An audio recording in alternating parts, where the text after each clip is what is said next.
Mungu wetu ni mwaminifu sana. Badala ya kufika mahali na kuanza kukata tamaa, kuanza kulia, kuanza kujuta, badala ya kufika mahali na kuiwekeza furaha yetu katika vitu vinavyobadilika, kwa wanadamu wanaobadilika, kwenye ndoa ambazo zinageuka geuka, kwenye familia ambazo wakati mwingine zinabadilika, sisi furaha yetu tunaielekeza kwa Mungu. Tunapoielekeza kwa Mungu, siku zote tutakuwa na furaha. Biblia inasema furahini siku zote.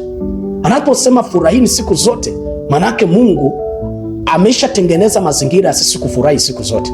Sasa tunapokutana na mambo yoyote, yawe ni magumu, majaribu, changamoto, mikosi na vitu vingine vigumu katika dunia hii, badala ya kuanza kuvitazama vile vitu katika dunia hii vinavyotuumiza, sisi tunageuza jicho letu, tunamtazama Mungu ambaye yeye ana majibu ya maswali yote tulionayo.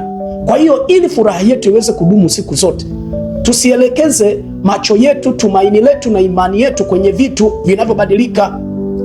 Hata kwa mtu ambaye alikuambia anakupenda, anaweza akageuka, lakini Mungu siku zote hawezi kugeuka. Kwa hiyo sisi tunapoelekeza macho yetu kwa Mungu, ile furaha yetu itaweza kusimama pale pale, itakuwa constant, haitaweza kubadilika siku zote. Tutakuwa na furaha ndoa ikiwa vizuri, tutakuwa na furaha ndoa ikiwa vibaya, tutakuwa na furaha uchumi ukiwa vizuri, tutakuwa na furaha uchumi ukiwa vibaya, tutakuwa na furaha familia ikibadilika, tutakuwa na furaha familia ikiwa vizuri. Kwa hiyo katika kila jambo sisi lazima tuweze kumtazama Mungu.